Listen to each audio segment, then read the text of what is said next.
नमस्कार साथियों। एक तरफ हम विधिवत रूप से क्रम से भारतीय संविधान की कक्षाएं प्रारंभ कर ही रहे हैं, दूसरी ओर जो फैक्चुअल डाटा है और एक अच्छे लॉजिक को बनाते हैं, वो छोटी छोटी वीडियो के माध्यम से अलग से आपको जानकारी दी जा रही है। एक प्रश्न है मेरा, जिसको लेकर के ये वीडियो बनाया गया है, और उसमें कई सारे छोटे छोटे प्रश्न भी शामिल रहेंगे। प्रश्न ये है कि डॉक्टर भीमराव अंबेडकर साहब जब संविधान सभा का हिस्सा बने प्रारंभ में, तो जयसुर कूलना पर की सीट से जयसुर कूलना सीट से मुस्लिम लीग की सहायता से निर्वाचित होकर के संविधान सभा में शामिल होते हैं या संविधान सभा के सदस्य बनते हैं। माउंटबेटन योजना के तहत भारत विभाजन होता है और भारत विभाजन के बाद बाबा साहब डॉक्टर भीमराव अंबेडकर की जो सीट थी वो पाकिस्तान में चली जाती है।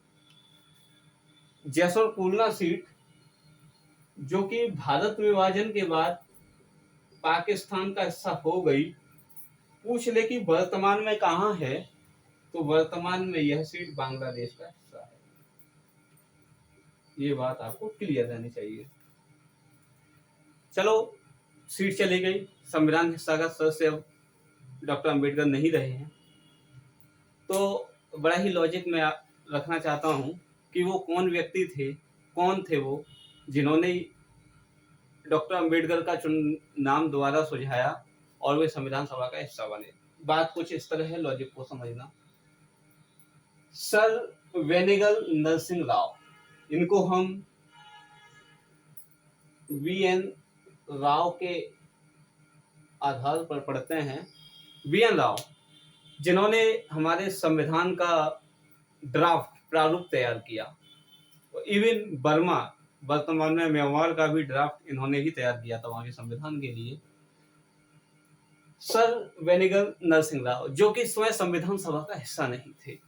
सर वेनिगल नरसिंह राव जो कि अंतर्राष्ट्रीय न्यायालय में भारत की ओर से निर्वाचित होने वाले पहले न्यायाधीश थे।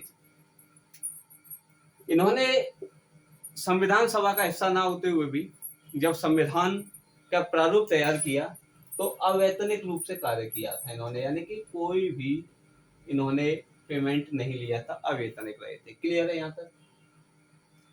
जब डॉक्टर भीमराव अंबेडकर की सीट जयसुर कूलना पाकिस्तान में शामिल हो जाती है, तो उस समय बाबा साहब डॉक्टर भीमराव अंबेडकर संविधान सभा का सदस्य नहीं रहते हैं। तो होता क्या है कि sir Benegal Narsingh Rao doctor BN Rao को संविधान सभा के अध्यक्ष डॉक्टर राजेंद्र प्रसाद द्वारा दुनिया के विभिन्न देशों में संविधान का अध्ययन करने के लिए भेजा जाता है। तो उन्होंने सर वीएन राव ने अमेरिका की यात्रा की, अमेरिका के संविधान को पढ़ा, वहां के विशेषज्ञों से मिले। क्या इसी प्रकार कनाडा, इसी प्रकार आयरलैंड, यहाँ गए, यहाँ के संविधान को पढ़ा, यहाँ के विशेषज्ञों से मिले। इसके बाद सर वीएन राव इंग्लैंड आते हैं। इंग्लैंड आए तो इंग्लैंड में सर वीएन राव की मुलाकात सर आइवर जेनिक से होती है, जो इंग्लैंड के संविधान विशेषज्ञ थे। उन्होंने पूछा कि संविधान के बारे में हमें कुछ बताइए। तो आगे जो बात है वो बहुत महत्वपूर्ण है। सर आइवर जेनिक जो कि संविधान विशेषज्ञ थे, इंग्लैंड के मूल रूप से निवासी थे, इन्होंने वीएन राव से कहा, आप हमारे पास आए हैं संविधान के बारे में जानकारी लेने के लिए, जबकि आपके पास तो डॉक्टर भीमराव अंबेडकर जैसे महान व्यक्तित्व हैं, आप उनसे सलाह लीजिए। ये बात जब सुनी सर वीएन राव ने, तो सर वीएन राव फिर किसी और देश की यात्रा पर नहीं गए। किसी और देश की यात्रा पर वो संविधान विशेषज्ञों से मिलने नहीं गए, वो सीधे भारत वापस आते हैं। भारत वापस आने के बाद संविधान सभा के अध्यक्ष डॉक्टर राजेंद्र प्रसाद जी से मुलाकात करते हैं और कहते हैं कि सर आइवर जेनिक साहब जो इंग्लैंड के संविधान विशेषज्ञ हैं, उन्होंने हमसे कहा है कि डॉक्टर भीमराव अंबेडकर जैसा संविधान ज्ञाता दुनिया में कोई नहीं। जब ये बात सुनी जाती है तो तत्काल आदेश पारित किया जाता है कि कैसे भी संविधान सभा में डॉक्टर भीमराव अम्बेडकर को दोबारा सदस्य बनाया जाए। दोबारा सदस्य बनाया जाए मतलब कोई ना कोई संविधान सभा के लिए सीट रिक्त की जाए, और सीट रिक्त की जाती है मुंबई की। मुंबई की सीट रिक्त करने वाले जो महान व्यक्तित्व होते हैं वो होते हैं एम.आर. जैकर। एम.आर. जैकर जो कि संघीय न्यायालय स्थापित किया गया था उसके न्यायाधीश भी थे।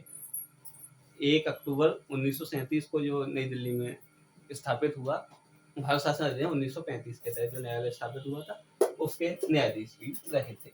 क्लियर। एम.आर. जैकर साहब ने सीट खाली की और बाबा साहब डॉक्टर भीमराव अम्बेडकर द्वारा संविधान सभा का हिस्सा बनते हैं।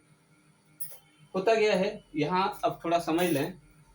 15 अगस्त 1947 का वो दिन जब अंतरिम संसद के रूप दिया जा रहा है संविधान सभा को, यह 15 अगस्त 1947 जिस दिन भारत को आज़ादी तो मिल ही रही है, साथ ही साथ बाबा साहब डॉक्टर भीमराव अम्बेडकर को भारत का कानून मंत्री भी बनाया जा रहा है।